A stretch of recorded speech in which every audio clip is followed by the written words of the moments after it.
and everyone else out there that is trying to do something to help eliminate poverty. Your 10-20-30 plan was really hailed as something that we should all take a closer look at. It was a bipartisan approach and a look at poverty because it affected so many different people's districts. And just want to thank you for being an advocate in this area.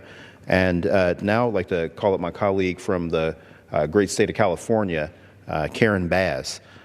Karen Bass also is someone that really takes these topics seriously. She's always been someone that's delved very deeply into the budget and to domestic spending and how it impacts our communities, and just really appreciate her taking part to really share what we think is important as it relates to this budget. And Representative Bass, the floor is yours. Again, thank you for participating.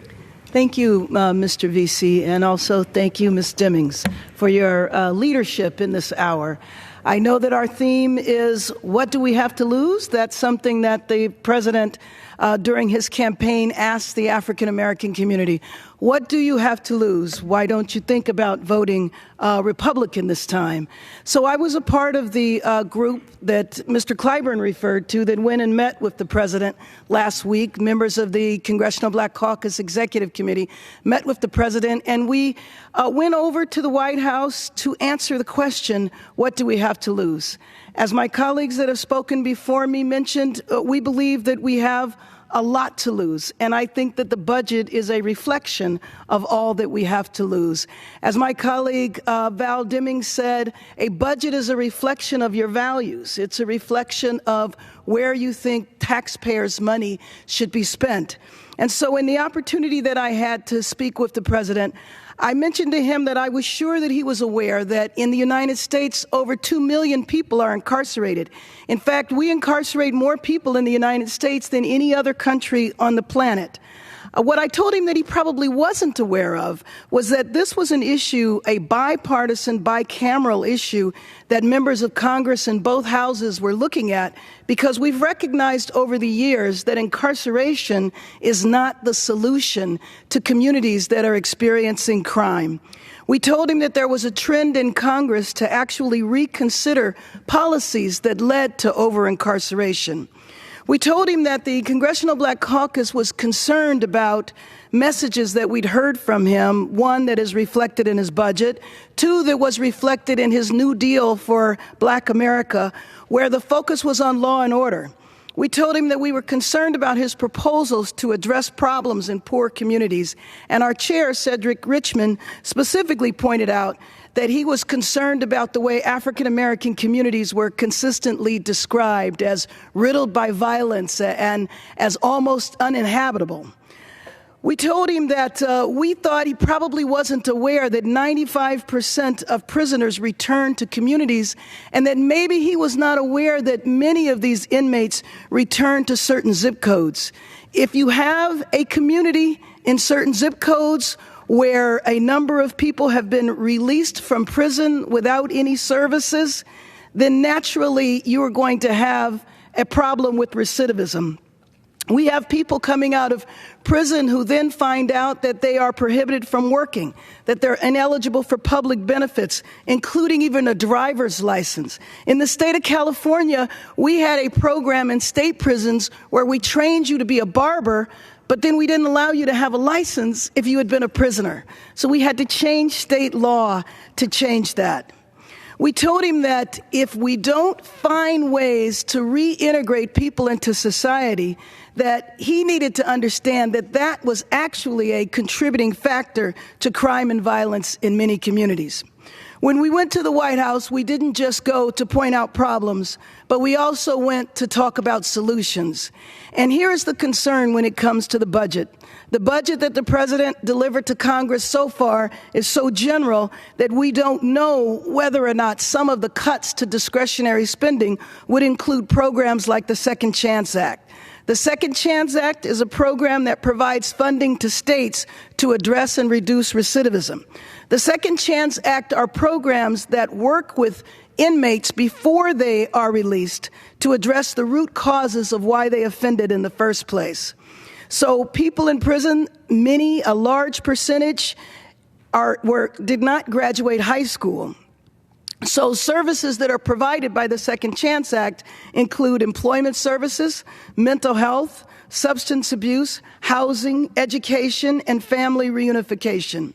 As we talked about a budget being a reflection of your values, for the values to me that would help the African American community, we need to make sure that the Second Chance Act is fully funded. We won't know what's fully funded in the president's budget until he sends us more details in the month of May. But it's my hope that he listened to the presentations that members of the Congressional Black Caucus made when we had a meeting with him last week, and that when the budget comes out in May, we will see that the Second Chance Act is fully funded. I yield back. Representative Bass, thank you very much for your comments and remarks. I really appreciate you always taking this subject and task very seriously and to heart. And Mr. Speaker, I have a parliamentary inquiry. I wanted to ask you how much time we have remaining. We have 26 minutes remaining. Thank you, Mr. Speaker. And Mr. Speaker, now I would like to invite my friend from Pennsylvania, Representative Dwight Evans, who has really made this, again, one of his priorities also. Philadelphia is one of those cities where many people have benefited by a lot of these domestic spending programs, students included, like I talked about a little bit earlier. Now I would like to hear from my esteemed colleague from the state of Pennsylvania, Mr. Evans. Thank you, Mr. Speaker, and I thank my colleague for his leadership, along with my classmate, who is also a very fantastic person. So I thank both of you for your leadership in terms of the Congressional Black Caucus and exactly what that means. My colleague from Florida said that budgets are values. Something you may not know, I spent 36 years in the Pennsylvania legislature. And of those 36 years, I spent 28 years on the Appropriation Committee and 20 of the 28 years as the chairman of that committee. So my colleague from Florida is absolutely correct that it's put your money where your mouth is, and that sets a tone of what you believe and what you think. The president proposed budget puts America middle neighborhoods at greater risk, tilting towards decline. And what do I mean by middle neighborhoods? Middle neighborhoods are the neighborhoods that are caught between growth and decline. Neighborhoods that with just a little love and a little help, you can keep those neighborhoods, and those neighborhoods are all over America. Those are communities that we should value. We should understand that affordable housing, stable communities, those neighborhoods are very important to the backbone of America. So these America middle neighborhoods are neighborhoods we should relish, and we should value the importance of these communities.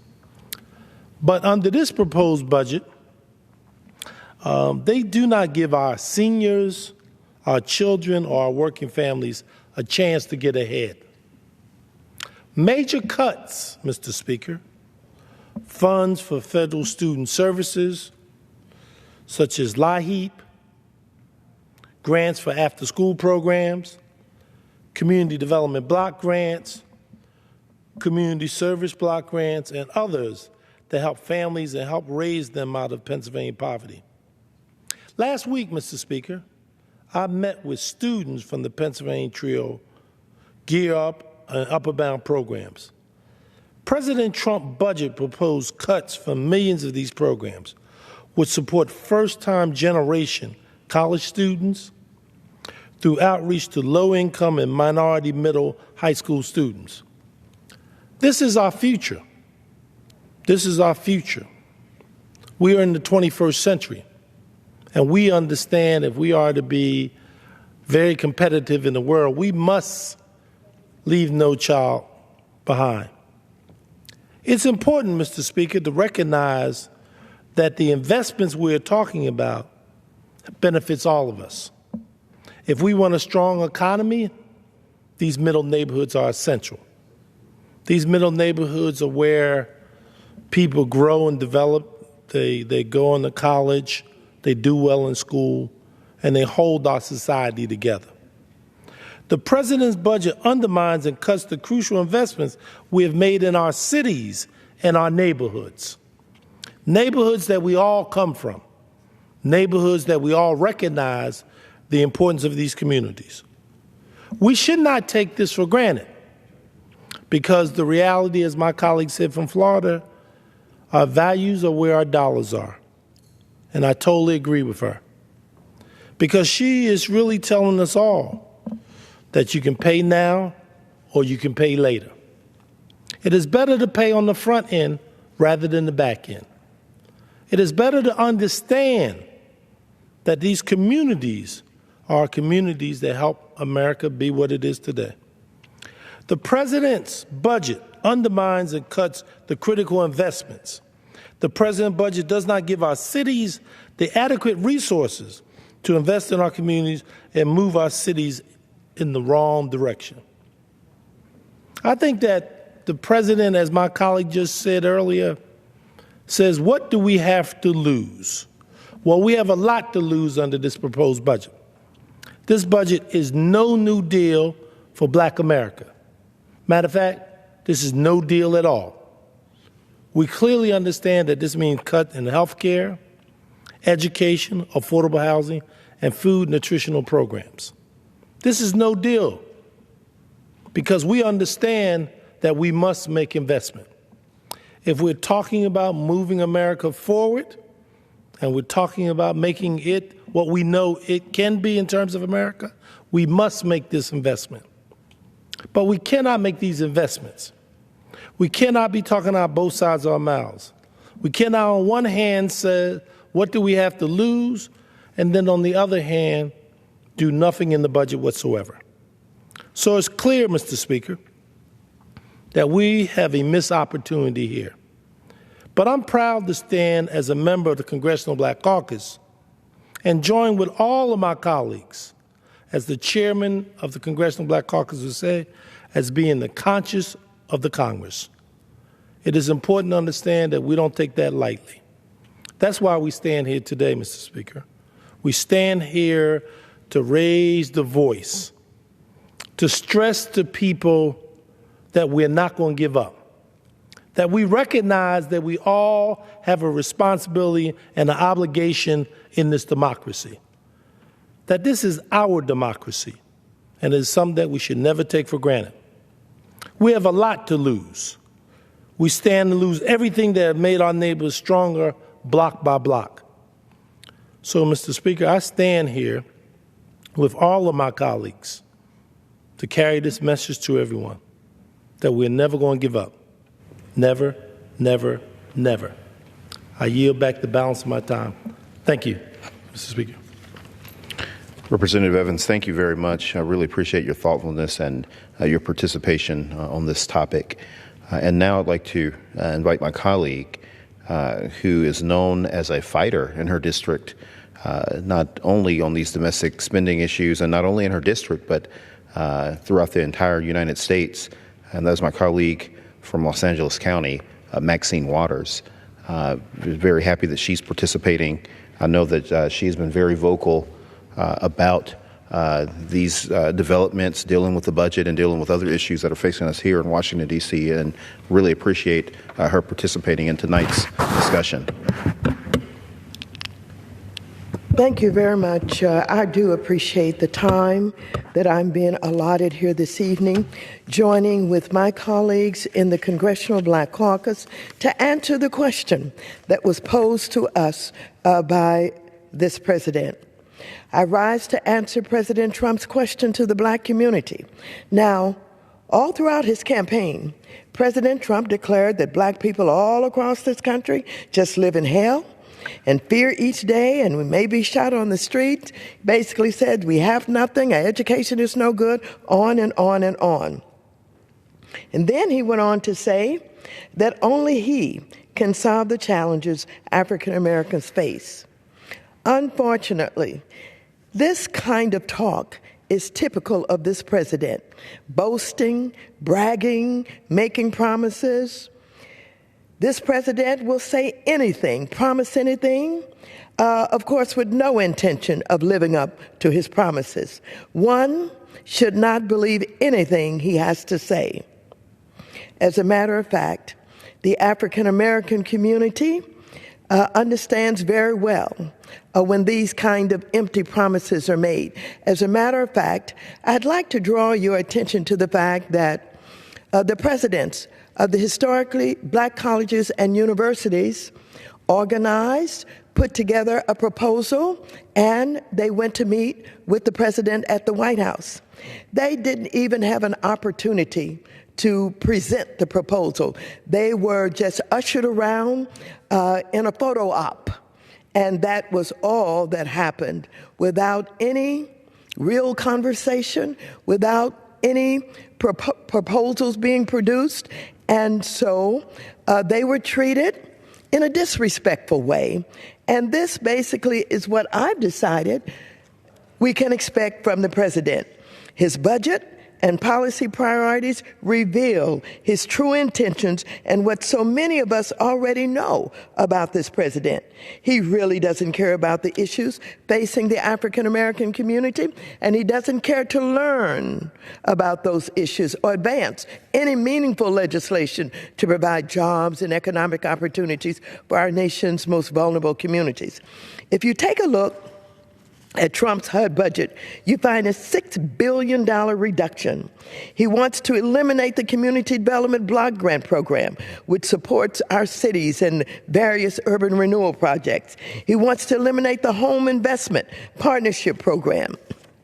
This president wants to eliminate the Choice Neighborhood Program, and he wants to eliminate the Home Ownership Program, and on and on and on. And just last week, this president tried and failed to repeal the Affordable Care Act. If that unconscionable bill had passed, 14 million people would have lost insurance coverage next year, and the American people would have seen billions in dollars in Medicaid cuts. Trump's empty promises do not end with the budget. He has also filled his cabinet with millionaires and billionaires who don't have a clue about the challenges facing the African American community. Trump's Treasury Secretary was known as the foreclosure king, who profited off of the backs of vulnerable homeowners during the 2008 recession. Trump's education secretary knows nothing about public education, did not attend public schools, children didn't attend public schools, and was not chosen to repair public education. She has chosen to break it. Attorney General Jeff Sessions, who lied under oath before the Senate, opposed the Violence Against Women Act, and he has taken hardline positions against our efforts to reform the criminal justice system, which disproportionately incarcerates African Americans. But of course, we knew about his background and his history and what he is known for, and that is discrimination, disrespect for African Americans. Mr. Speaker, my position against this president and his administration is clear. I oppose this president. I do not honor this president. I do not respect this president. He has disrespected the office and offended so many people across this country and around the world with his disgusting and indecent rhetoric against women, the black community, Muslims, immigrants, and disabled Americans. Mr. Speaker, it is not just the African American community who will lose under this president. It is everyone who isn't a millionaire or billionaire that stands to lose under this administration. I will continue to oppose him and fight him every step of the way. And while I'm talking about where he has put his priorities, and of course, I think the budget really does reflect your priorities. He's reduced the education budget by $13 $9 billion less than last year. $168 billion increase for charter schools, 50% above current levels. Let's take a look at labor. Reduces the budget by 21%, $2.5 billion decrease from last year. Health and Human Services decreased funding by $15 billion, the lowest in 20 years. Reducing funding for the National Institute of Health by 19%. Environmental Protection Agency reduces the budget by 31%, from $8.1 million to $5.7 billion. I'm sorry, $8.1 billion to $5.7 billion. Housing and Urban Development, again, reducing the budget by just about $6 billion, 13.2%. Claims he cares about small business, reduces SBA budget by 5%, $43.2 billion less than last year. And it goes on and on and on. Homeland Security increases the budget by only 6.8% to $44 billion, even though he claims that he cares a lot about the security of this country. What am I saying? I'm simply saying that African Americans have struggled and fought historically. Many African Americans have paid a huge price fighting for justice and equality in this country, have died for it. I don't have to call the names of Martin Luther King and all of the others. We have paid a price, we have fought, but guess what? Despite the fact that America has not always been there for us, we've always been there for America. We have fought in America's wars. We have suffered discrimination. We've suffered isolation and undermining, but we stand up for America oftentimes when others who think they're more patriotic, who say they're more patriotic, do not. When we fight against this president and we point out how dangerous he is for this society and for this country, we're fighting for the democracy. We're fighting for America. We're saying to those who say they're patriotic, but they turn a blind eye to the destruction that he's about to cause this country. You're not nearly as patriotic as we are. We not only have fought in America's wars, have stood up for America, have been there whenever this country was threatened in any way.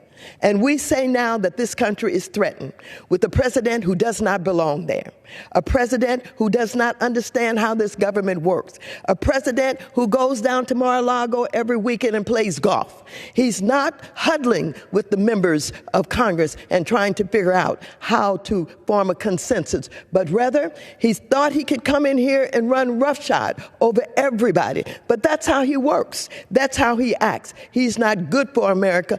African Americans know this. The Black Caucus understands this. And for those members of the Black Caucus representing our leadership who went to meet with him, they have laid out to him all of this, what our care and concerns are all about. But in the final analysis, we really don't expect anything from him. And my mission and my goal is to make sure that he does not remain president of the United States of America. I yield back the balance of my time. Representative Waters, thank you very much for your comments on this very timely matter. Mr. Speaker, parliamentary inquiry on how much time we have remaining. The gentleman has 9 1/4 minutes. Thank you, Mr. Speaker. Mr. Speaker, I'd also like to add to the record 2 members that were not able to make it. One member that was unable to make it, my neighbor from the 30th Congressional District in Texas, Congresswoman Eddie Bernice Johnson. The gentleman's request will be covered under general leave.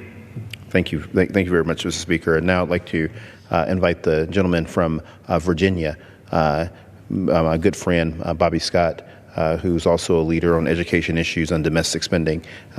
Representative Scott, thank you very much for participating tonight. Thank you very much, and thank you for your good work on this budget. Mr. Speaker, the budget is about choices, and those choices involve arithmetic. Apparently, the Republican strategy on the budget does not recognize arithmetic, because when you start with a deficit, their strategy to deal with the deficit is to increase defense spending and to pass massive tax cuts that will not end up helping the deficit. As we have seen with the choice in health care, they made bad choices. Whatever you think about the Affordable Care Act, their plan was demonstrably worse. Their plan would increase the number of people uninsured by 24 million, higher prices, and worse policies, but tax cuts for millionaires. What I couldn't understand was not what were the ups and downs of politics, but who was for that? 24 million more uninsured, higher prices, and worse policies. Democrats will work with Republicans to improve the Affordable Care Act, but we're not going halfway and say only 12 million uninsured and slightly higher prices and slightly worse policies. If we're going to have a policy to make to increase the number of insured, lower prices, and better policies, will work. We can also produce a better budget. For almost an hour, we've heard the problems with the budget introduced by the President of the United States. The Congressional Black Caucus is not just about complaints. We have a budget, and it's a responsible budget. We make choices, and the choices avoid those devastating cuts that we've heard about. This Congressional Black Caucus budget is realistic. It requires $3.9 trillion in additional revenues, but it outlines over $10 trillion in choices that could be made to come up with that money. Possibilities like cancel the Bush tax cuts, that's $3.9 trillion right off the bat. There are over $10 trillion in total choices. First, with that revenue, we cancel the sequester both for non-defense and for defense.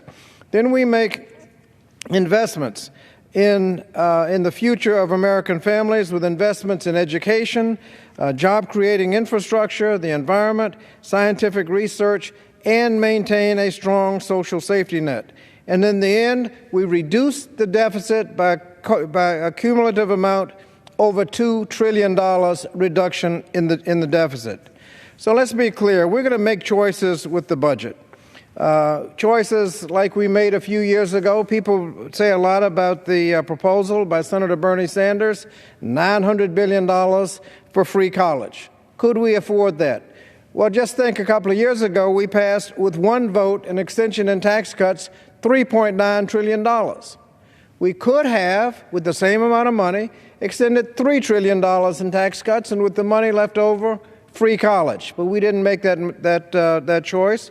All 3.9 went to tax cuts. The 0.9 could have gone to free college. So make no mistake about it, we're making choices. And this year, again, we'll make choices with our budget. Massive tax cuts, or we can focus on a better future and produce a more humane and responsible budget. I would hope that this year we make the right choice. I yield back. Representative Scott, thank you very much. And as we get ready to close out this special order hour, before I get ready to close it out, I do want to thank my colleague from Florida, Representative Val Demings, for participating, and wanted her to just share some last words on this subject. What do we have to lose? I appreciate your comments earlier and know that you had a few more things that you wanted to share with everybody.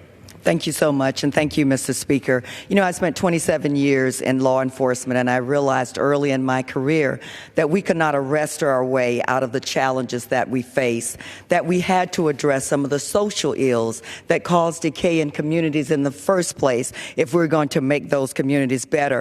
In 1965, President Lyndon Johnson commissioned a group to look at crime in America.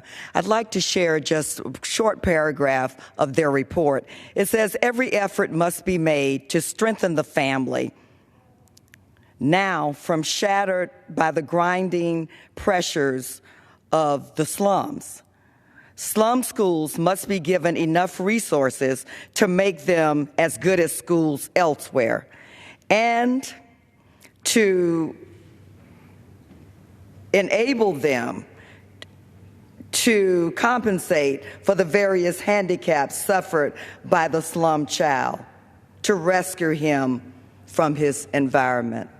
Mr. Speaker, I want you to know that we are still trying to rescue children that particular child represents from their at-risk environments. If we're going to put America first, it starts with putting the American people first. I yield back to my colleague from Texas. Thank you. Representative Demings, thank you very much for your words, for your inspiration, and really appreciate your perspective again.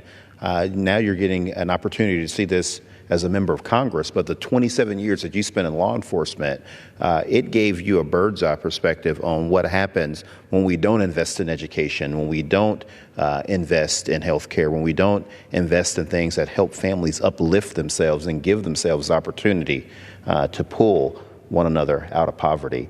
And just want to thank you again for participating in tonight's special order hour. And Mr. Speaker, we have a lot to talk about because we do have a lot to lose.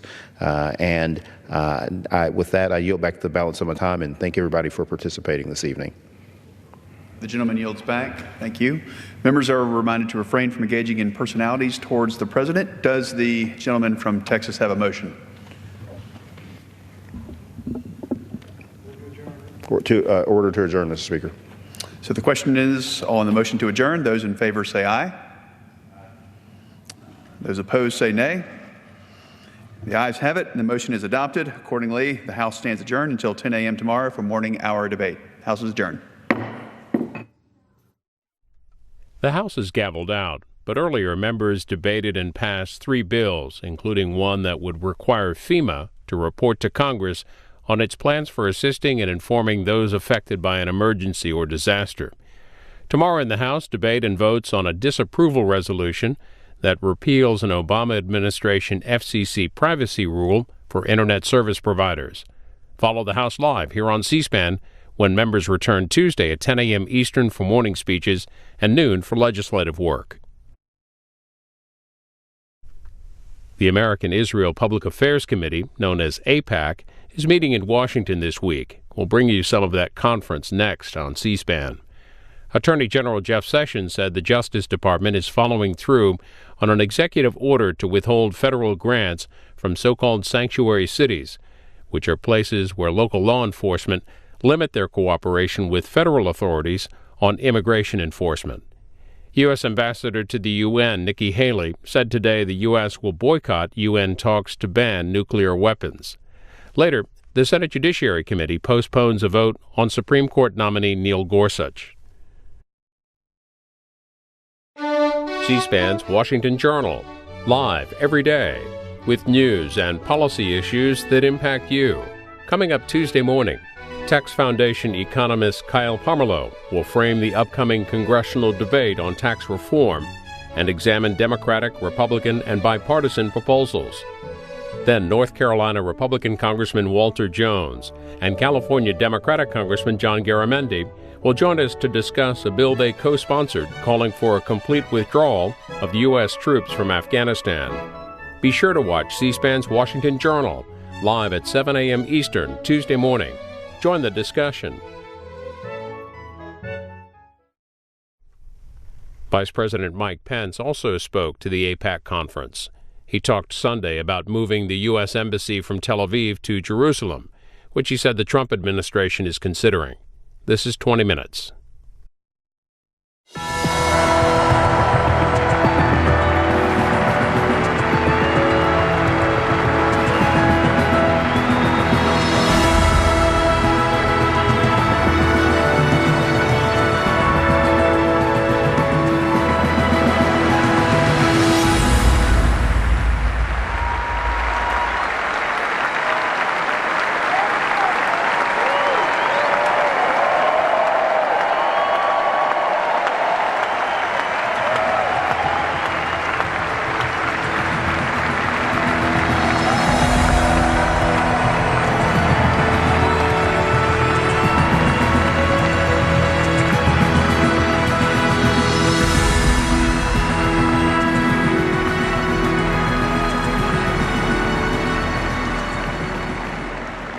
President Lillian Pincus, Ambassador Ron Dermer, members of Congress, Israeli ministers, members of the Knesset, distinguished guests, friends, and fellow Americans.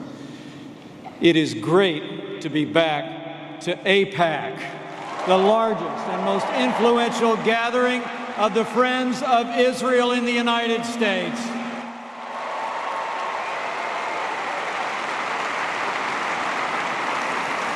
And it is my great privilege to speak before you tonight on behalf of a true friend of Israel, a courageous defender of freedom, the 45th President of the United States of America, President Donald Trump.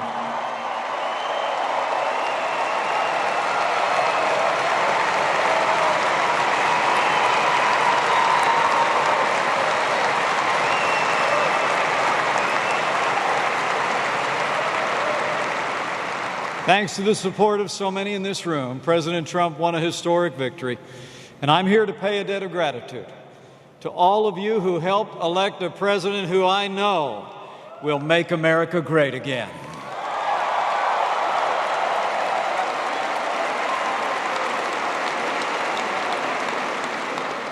And you know, it's a particular honor for me to be with you here tonight. My relationship with AIPAC spans more than a quarter of a century. It began with the mentoring role of Indiana's Hart Haston in my life back in 1988 as a first-time candidate for Congress. After I arrived in Washington, D.C. in 2001, it continued through my friendship with Marshall Cooper and others in this great organization. During my tenure as a congressman, as governor of Indiana, members of AIPAC were there with friendship and support and prayers.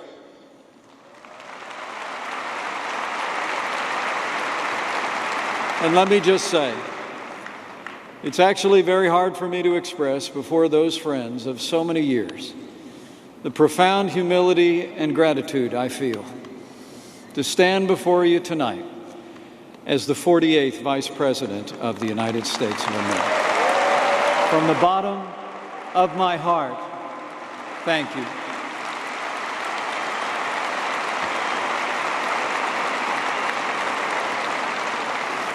And it's the greatest honor of my life to serve as Vice President to President Donald Trump.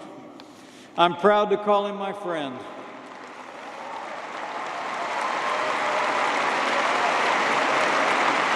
I'm proud to call him my president, but honestly, I was never more proud than when at the outset of his very first joint address to Congress, President Trump paused to condemn threats and acts of vandalism against Jewish communities across America. He reminded us boldly that, quote, while we may be a nation divided on policies, we are a country that stands united in condemning hate and evil in all its very ugly forms. And President Donald Trump is a man of his word.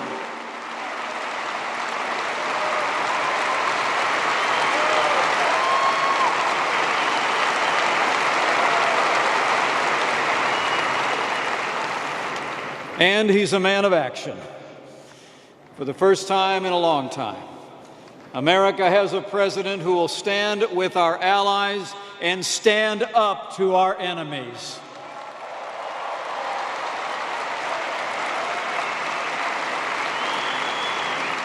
And under President Donald Trump, if the world knows nothing else, the world will know this: America stands with Israel.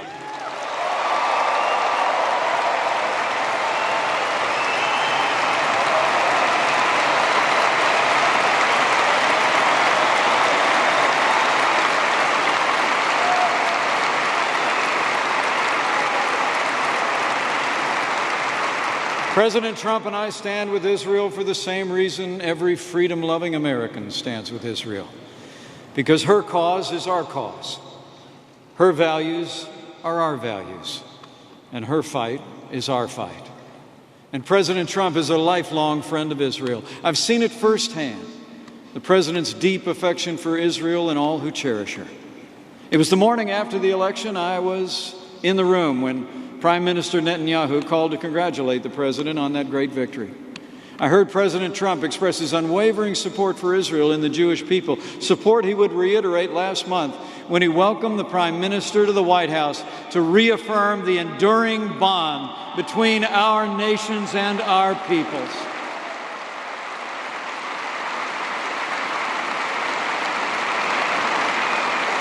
As President Trump said then, America's alliance with Israel is, quote, remarkably strong. But in his usual style, he said he is confident that it will be even stronger and reach even greater heights.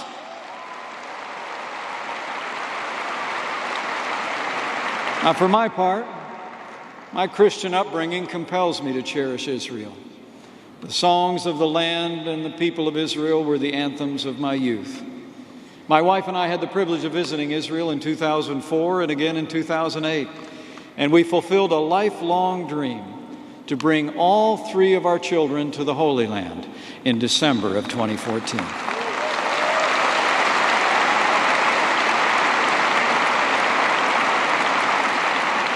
Let me say from my heart, as for me and my house, we pray for the peace of Jerusalem and all who call her home.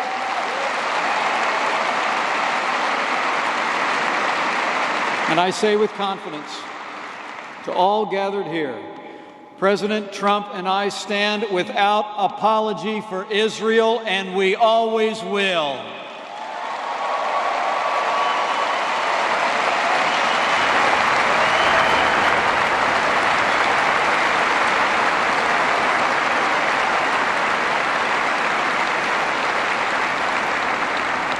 I mean, just look at the actions President Trump has taken since he took office. Like when he named Governor Nikki Haley to be America's ambassador to the United Nations.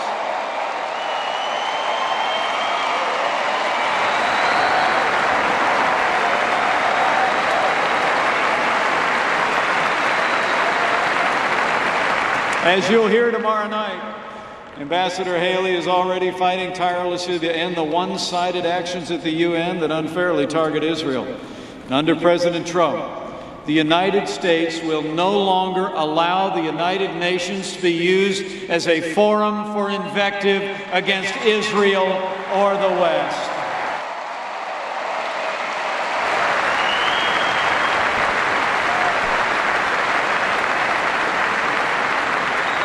Or how about when President Trump named David Friedman to represent the United States of America in Israel?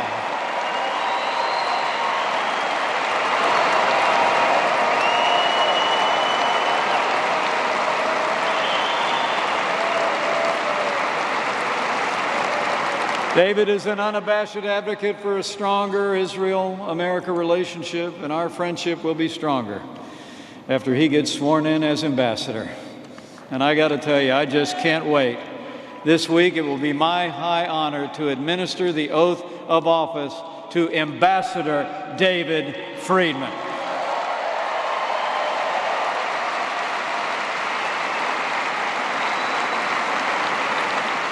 And know this, after decades of simply talking about it, the President of the United States is giving serious consideration to moving the American embassy from Tel Aviv to Jerusalem.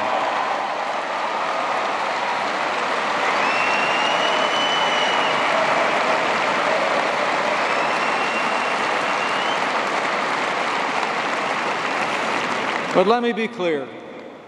President Trump is also invested in finding an equitable and just solution to the Israeli-Palestinian conflict. Just a few weeks ago, the President dispatched Jason Greenblatt, his special representative for international negotiations, to visit Israel and the Palestinian territories and to bring a message that President Trump is committed to forging a lasting peace in the Middle East. Just last week, Jason hosted a senior Israeli delegation led by Prime Minister Netanyahu's chief of staff to continue these discussions. And while there will undoubtedly have to be compromises, I can assure you all, President Trump will never compromise the safety and security of the Jewish state of Israel.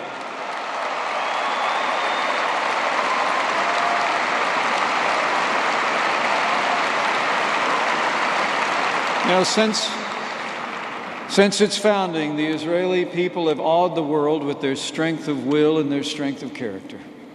And at all times, in war and in peace, the Jewish people have held their heads high.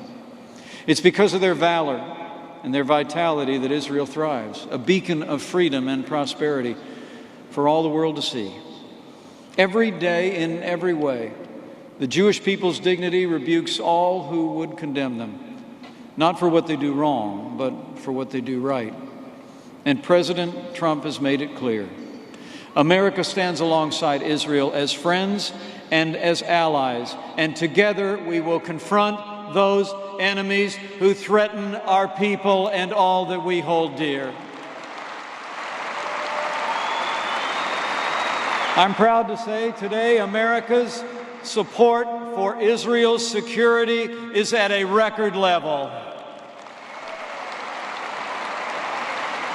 And President Trump has made it absolutely clear. Our commitment to Israel's defense is non-negotiable. Not now, not ever.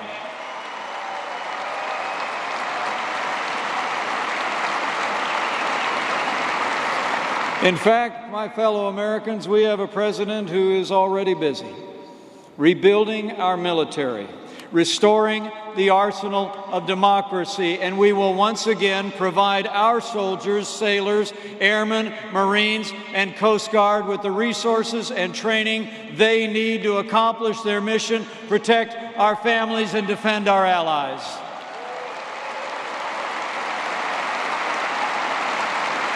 And in President Trump, America has a leader who will call our enemies by their name.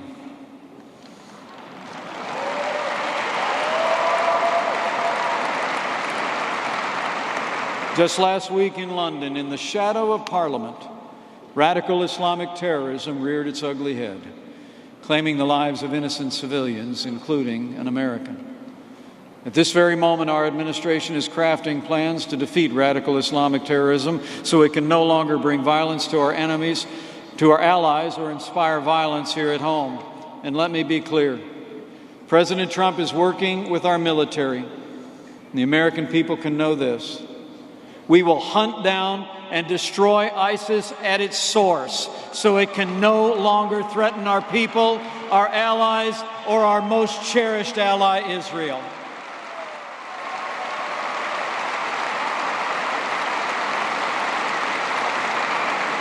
And finally, under President Donald Trump, America will stand strong in the face of the leading state sponsor of terrorism. This administration has put Iran on notice.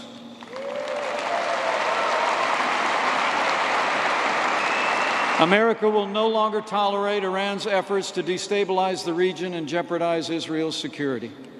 The Ayatollahs in Tehran openly admit their desire to wipe Israel off the map and drive its people into the sea. For decades, Iran has funneled weapons and cash to terrorists in Lebanon, Syria, and the Gaza Strip. They've gone to great lengths to develop nuclear weapons and ballistic missiles. And due to the disastrous end of nuclear-related sanctions under the Iran deal, they now have additional resources to devote to sowing chaos and imperiling Israel. So let me be clear. Under President Donald Trump, the United States of America will not allow Iran to develop a nuclear weapon. This is our solemn promise to you, to Israel, and to the world.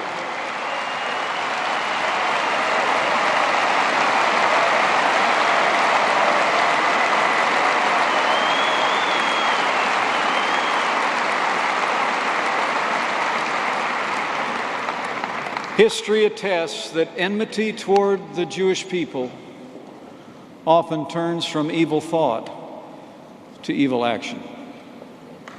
My family and I paused to reflect on this truth of history just over a month ago while I was representing the United States in Munich, Germany.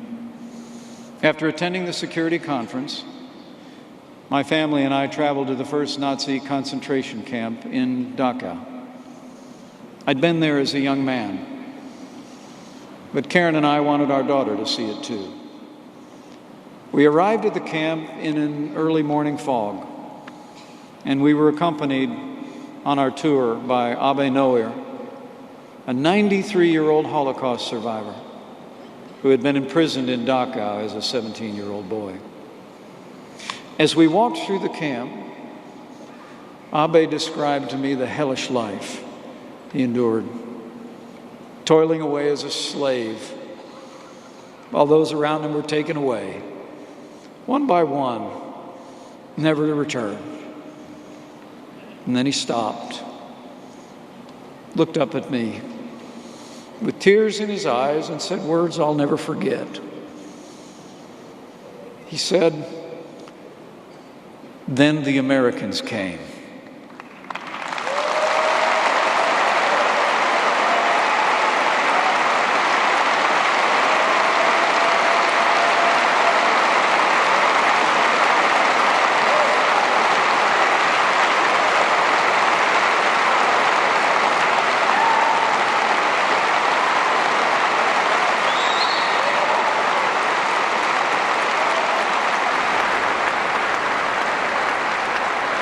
I was so proud. Those words underscored the imperative of American strength, and they powerfully remind us of the immutable bond between our people and the people of Israel. Under President Trump's leadership, America will be strong, stronger than ever before. And as the President said not long ago, our nation's friendship with Israel will grow even stronger. Together, we will reach even greater heights to the benefit of our two peoples and the world. We stand with Israel today and every day because our bond was knit millennia ago in the finery of faith. Over the mantle of our home since the year I was first elected to Congress are framed words that have long inspired our little family. We had them in our home in a small town in Indiana. We had them in the governor's residence. And now they're displayed over the mantle in the home of the Vice President of the United States. They come from the book of Jeremiah, and they read, "For I know the plans I have for you, plans to prosper you and not to harm you, plans to give you hope and a future." These words are as true today as they were in millennia past, and they should give us, all of us, renewed hope that even in these troubled times of widening challenges and unknowable threats, that our bond is unbreakable and our future is bright. And I know with all of my heart that with your help, with God's help, and with the strong leadership of President Donald Trump, our nations and our peoples will remain forever friends, and we will go forth together to meet the glorious future that awaits. Thank you. God bless you. God bless Israel, and God bless the United States of America.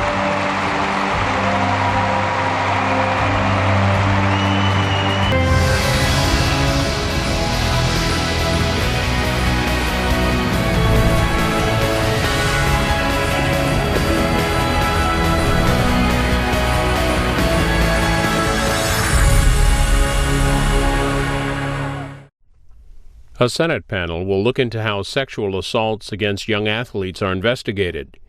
Witnesses include several former gymnasts and a representative from the U.S. Olympic Committee. That's live tomorrow from the Judiciary Committee at 10 a.m. Eastern on C-SPAN 3. You can also watch online at cspan.org or listen on the free C-SPAN radio app. Later, a House committee considers legislation that would require the Treasury Secretary to provide President Trump's tax returns and other financial information from 2006 to 2015. That's live from the House Ways and Means Committee at 4 p.m. Eastern, also on C-SPAN 3. Attorney General Jeff Sessions said the Justice Department is following through on an executive order to withhold federal grants from so-called sanctuary cities, which are places where local law enforcement limit their cooperation with federal authorities on immigration enforcement. Attorney General Sessions spoke to reporters at the White House briefing. The Department of Justice has a duty to enforce our nation's laws, including our immigration laws. Those laws require us to promptly remove aliens when they are convicted or detained of certain crimes. The vast majority of American people support this common sense requirement. According to one recent poll, 80% of Americans believe that cities that arrest illegal immigrants for crimes should be required to turn them over to immigration authorities. Unfortunately, some states and cities have adopted policies designed to frustrate this enforcement of immigration laws. This includes refusing to detain known felons under federal detainer request or otherwise failing to comply with these laws. For example, the Department of Homeland Security recently issued a report showing that in a single week, there were more than 200 instances of jurisdictions refusing to honor ICE detainer requests with respect to individuals charged or convicted of a serious crime. The charges and convictions against these aliens include drug trafficking, hit and run, rape, sex offenses against a child, and even murder. Such policies cannot continue. They make our nation less safe by putting dangerous criminals back on the streets. We all remember the tragic case of Kate Steinle, the 32-year-old woman who was shot and killed 2 years ago in San Francisco as she walked along a pier with her father. The shooter, Francisco Sanchez, was an illegal immigrant who had already been deported 5 times and had 7 felony convictions. Just 11 weeks before the shooting, San Francisco had released Sanchez from its custody, even though Immigrations and Customs Enforcement officers had filed a detainer requesting that he be held in custody until immigration authorities could pick him up for removal. Even worse, Sanchez admitted the only reason he came to San Francisco was because it was a sanctuary city. A similar story unfolded just last week whenever Valles, an illegal immigrant and a Mexican national, was charged with murder and robbery of a man at a light rail station. Valles was released from a Denver jail in late December, despite the fact that ICE had lodged a detainer for his removal. The American people are not happy with these results. They know that when cities and states refuse to help enforce immigration laws, our nation is less safe. Failure to deport aliens who are convicted of criminal offenses puts whole communities at risk, especially immigrant communities in the very sanctuary jurisdictions that seek to protect the perpetrators. DUIs, assaults, burglaries, drug crimes, gang rapes, crimes against children, and murderers. Countless Americans would be alive today, and countless loved ones would not be grieving today if these policies of sanctuary cities were ended. Not only do these policies endanger lives of every American, just last May, the Department of Justice Inspector General found that these policies also violate federal law. The President has rightly said disregard for law must end. In his executive order, he stated that it is the policy of the executive branch to ensure that states and cities comply with all federal laws, including all immigration laws. Today, I'm urging states and local jurisdictions to comply with these federal laws, including 8 U.S.C. Section 1373. Moreover, the Department of Justice will require that jurisdictions seeking or applying for Department of Justice grants to certify compliance with 1373 as a condition of receiving those awards. This policy is entirely consistent with the Department of Justice's Office of Justice Programs guidance that was issued just last summer under the previous administration. This guidance requires state and local jurisdictions to comply and certify compliance with Section 1373 in order to be eligible for OJP grants. It also made clear that failure to remedy violations could result in withholding grants, termination of grants, and disbarment or ineligibility for future grants. The Department of Justice will also take all lawful steps to claw back any funds awarded to a jurisdiction that willfully violates 1373. In the current fiscal year, Department of Justice's Office of Justice Programs and Community-Oriented Policing Services anticipates awarding more than $4.1 billion in grants. I strongly urge our nation's states and cities and counties to consider carefully the harm they are doing to their citizens by refusing to enforce our immigration laws and to rethink the